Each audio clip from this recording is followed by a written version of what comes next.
You ever have one of those moments where you're just standing there at the gas pump, staring at the numbers ticking up way faster than you expected, and you kind of do that little mental math in your head? Like, okay, that's $40, $55, $70. Wait, what? And suddenly you're calculating whether you really needed to drive across town for that one thing, or if maybe next time you'll just combine errands. It's funny how gasoline prices can do that to you. They don't just affect your car, they affect your mood, they affect your week. They sneak into your budget and rearrange your plans without asking for permission. Now imagine this. Instead of the occasional spike that makes headlines for a few days, oil surges to $150 a barrel and stays there. Not for a week, not for a dramatic news cycle, but long enough to actually ripple through the entire economy. What happens then? I think about this stuff way more than I probably should. My name is Tim, and I spend an unhealthy amount of time thinking about money, why it stresses people out, why it feels scarce even when we're technically doing okay, and how these big global forces quietly shape the choices we make every single day. And oil? Oil is one of those invisible forces that touches almost everything in your life, whether you notice or not. If oil hits $150, it's not just about paying more at the pump. It's about groceries, rent, airline tickets, your job, interest rates, even your retirement account. And the weird part? Most people won't see it coming in the ways that matter. So in this video, we're going to unpack what really happens to your wallet when oil surges that high. Not in some dry economist way, but in real life, in your life. Because once you understand the chain reaction, you start making different decisions. You see risk differently. You prepare differently. And honestly, that shift in perspective might be worth more than a tank of gas. Let's start with the most visible impact. When oil goes up, gasoline follows. Not perfectly, not instantly, but pretty closely. If oil hits $150 a barrel, you're likely looking at gas prices that feel uncomfortable. Depending on where you live, that could mean $5, $6, even $7 per gallon. And here's what's interesting. Even small increases hurt disproportionately. If gas jumps by $1 per gallon and you fill up 15 gallons a week, that's an extra $15 a week, roughly $60 a month, over $700 a year. That's not life-ruining money, but it's not nothing either. It's the difference between funding your emergency account and not, between saying yes to a weekend trip or hesitating, between feeling like you're moving forward financially and feeling stuck. I remember one year when gas prices spiked and I caught myself getting irrationally annoyed at traffic, not because I was late, but because I was burning fuel just sitting there. I started calculating cost per minute at red lights. It was ridiculous. But that's what high fuel prices do. They make you hyper-aware. Why this matters? Gas is one of the few prices you see constantly. You drive past it, it's displayed in giant numbers, it's emotionally visible. And when that number jumps, it triggers a kind of low-grade financial anxiety. Actionable takeaway? If oil were to climb toward $150, one of the simplest ways to protect your wallet is surprisingly boring. Reduce unnecessary driving before prices peak. Combine trips, work from home if possible, carpool. It sounds small, but in aggregate, those decisions buy you flexibility. Because flexibility is the real currency here. Here's where things get sneaky. Oil isn't just fuel for cars. It's fuel for transportation, for trucks, for ships, for planes, for farming equipment. It's even used in fertilizers and packaging. So when oil hits $150, it doesn't just show up at the pump, it shows up at the grocery store. Your lettuce? Transported. Your cereal? Manufactured and shipped. Your milk? Refrigerated, processed, distributed. When transportation costs rise, companies eventually pass some of that on to consumers. Not all at once, not dramatically, but gradually. Suddenly eggs cost 30 cents more, bread jumps by 50 cents. A week's worth of groceries creeps from $120 to $140 to $160. And you might not even notice the shift until your monthly grocery bill is $200 higher than it used to be. That's when you start saying things like, "Why does everything feel more expensive?" Because it is. Simple breakdown: oil up equals transportation costs up equals business expenses up equals consumer prices up. It's not complicated, it's just persistent. Why it matters to you? Groceries are non-negotiable. You can skip vacations, you can postpone buying a new phone, but you can't stop eating, which means this category becomes one of the most reliable drains on your monthly budget during energy spikes. Actionable takeaway: in a high oil environment, it's smart to tighten up food waste, plan meals more intentionally, shift toward less processed items that require fewer transportation layers. Consider buying in bulk strategically, if you have the space and discipline to actually use it. Not because you're panicking, but because you're adapting. Now let's zoom out. When oil spikes to $150, it often doesn't happen in isolation. It usually reflects geopolitical tension, supply constraints, or global demand surges. And when energy prices rise significantly, inflation tends to follow. Higher input costs ripple through industries. Manufacturing becomes more expensive. Shipping becomes pricier. Services adjust pricing to maintain margins. And here's the psychological kicker. When businesses expect costs to rise, they raise prices preemptively. It becomes self-fulfilling.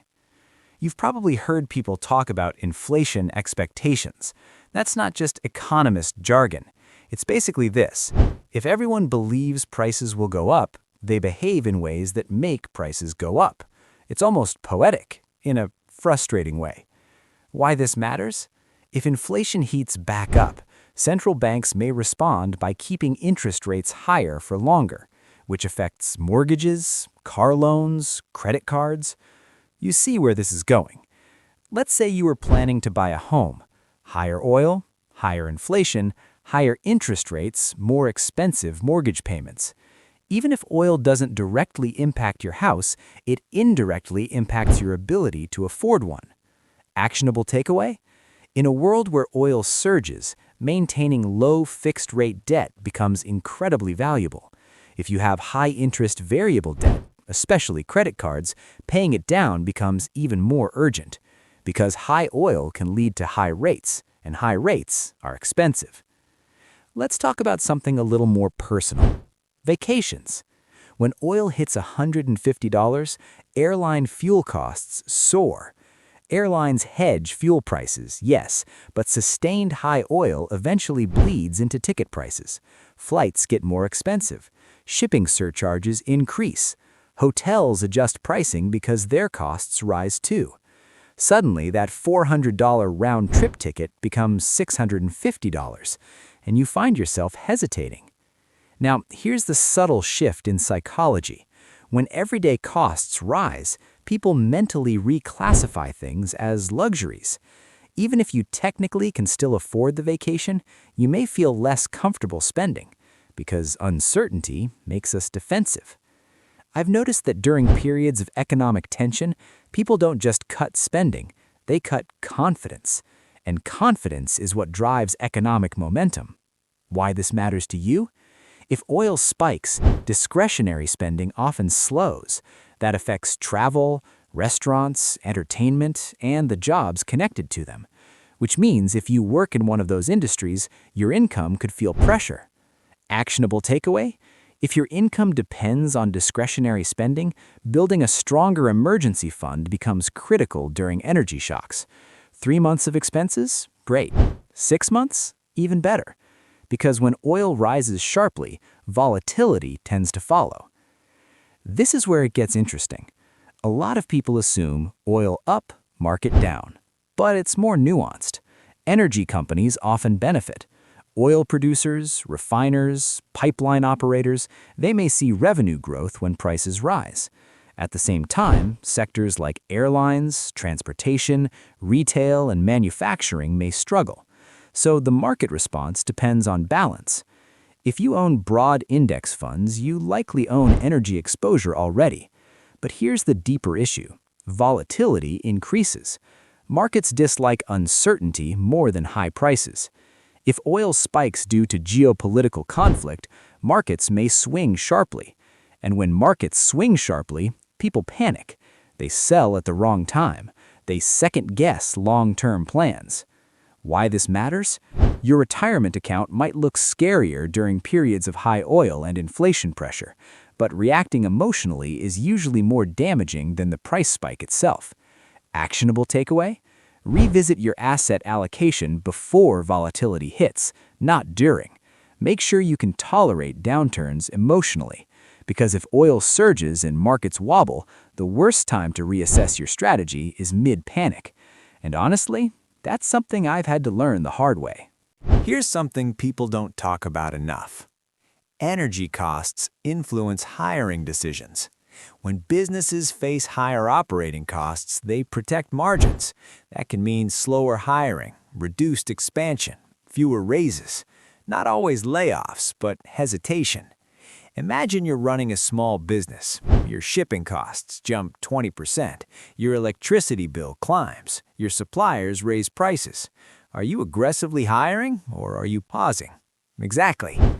Oil at $150 doesn't automatically cause a recession, but it increases friction in the system, and friction slows momentum. Why this matters? Even if you're not directly tied to energy, your company may be, and slower business growth often translates into slower wage growth. Actionable takeaway. In high-cost environments, increasing your personal leverage, skills, certifications, networking becomes more important. When businesses get selective, you want to be indispensable. It's not about fear, it's about positioning. Let's step away from numbers for a second. High oil prices create a narrative of instability. News headlines, talking heads, predictions of doom. And that psychological pressure leads people to make reactive financial decisions. They pull money from investments too early. They delay smart long-term moves. They hoard cash without a plan. Stress narrows perspective, and narrow perspective leads to short-term thinking. I've caught myself doing this, seeing scary headlines and wanting to do something, even when the smartest move was to stay put. High oil isn't just a financial event, it's an emotional event. Why this matters? If you let short-term fear drive long-term decisions, the cost can exceed any fuel increase. Actionable takeaway. Have a written financial plan, not a vague idea. A written framework. So when oil spikes, or anything spikes, you're following a strategy, not your anxiety. Because anxiety is loud, strategy is quiet. Okay, deep breath. Because here's the part people overlook. Periods of energy shocks often accelerate innovation. High oil prices make alternatives more attractive. Renewable energy, electric vehicles, efficiency technologies. Capital flows toward solutions, and when capital flows, opportunities emerge. Now, I'm not saying go out and gamble on speculative stocks. That's not the point. The point is this: disruption reshapes industries, and reshaped industries create openings for businesses, careers, investments. If oil hits $150, you may see more investment in clean energy, more policy changes, more infrastructure shifts, more consumer behavior changes, and those shifts create long-term trends. Why this matters to you? While short-term costs rise, long-term transformation may accelerate. Positioning yourself in growing sectors can offset the pain elsewhere. Actionable takeaway. Stay curious. Watch where capital is flowing, where governments are investing, where consumer behavior is shifting. Adapt your skills and portfolio gradually towards future growth areas. Crisis and opportunity are often neighbors. If oil hits $150, yes, your gas bill goes up. But that's just the beginning. Groceries creep higher. Inflation pressures interest rates. Travel becomes pricier. Markets grow volatile. Hiring slows. Stress rises. It's not one punch. It's a series of nudges, small adjustments that accumulate into noticeable strain. And yet, the people who navigate these periods best aren't the ones who predict perfectly. They're the ones who stay adaptable. They reduce unnecessary expenses before they're forced to. They strengthen emergency funds. They avoid high-interest debt. They resist panic in markets. They invest in their skills. They accept that oil prices, like most things, are outside their control, but their response isn't. If there's one quiet shift I hope you take from this conversation, it's this. Financial resilience isn't built when things are calm. It's revealed when things get expensive. And honestly, you're probably more capable of navigating that than you think. So next time you're at the gas pump and those numbers feel a little too high, don't just feel frustration, feel awareness. Ask yourself, where can I increase flexibility? Where can I reduce fragility? Where can I position myself better for whatever comes next? Because oil at $150 isn't just an economic event, it's a reminder. The world moves in cycles. Prices rise, prices fall. Headlines scream, then fade. But disciplined, thoughtful, adaptable people, they endure. And sometimes they even come out stronger on the other side. And here's something else that doesn't get talked about enough. When oil spikes, it forces you to see the difference between expenses that feel fixed and ones that are actually flexible. A lot of us walk around thinking our budget is locked in stone. Rent, car payment, insurance, groceries, gas, that's just life. But when energy costs jump, you start noticing the cracks. Maybe that second car isn't absolutely necessary. Maybe living 40 miles from work has a hidden price you never fully calculated. High oil has a way of revealing trade-offs you were always making, just quietly. It can also reshape where people choose to live. If commuting becomes dramatically more expensive, suddenly walkable neighborhoods, public transit access, and remote-friendly jobs become more valuable. Over time, that shifts housing demand. And when housing demand shifts, prices shift. So something that started as a commodity spike ends up influencing real estate markets and migration patterns. It's kind of wild when you think about it. One global price ripple quietly changing the map of how people live their lives. There's also a generational angle here. Younger workers, who are often more flexible and less tied down by mortgages, may adapt faster, relocating, switching industries, embracing remote work. Older workers, closer to retirement, might feel the squeeze more acutely, especially if their portfolios react negatively in the short term. That doesn't mean one group wins and the other loses. It just means the impact isn't evenly distributed. And understanding where you fall in that spectrum helps you prepare instead of compare. On a macro level, governments don't just sit back and watch oil hit $150. They may release strategic reserves, adjust energy policies, subsidize certain sectors, or change tax structures. And while those moves are political, the effects are personal. Tax credits, energy rebates, public transit funding, these things can soften the blow. So staying informed isn't just an intellectual exercise. It can literally put money back in your pocket if you pay attention and act on available programs. And then there's the behavioral shift that lingers even after prices fall.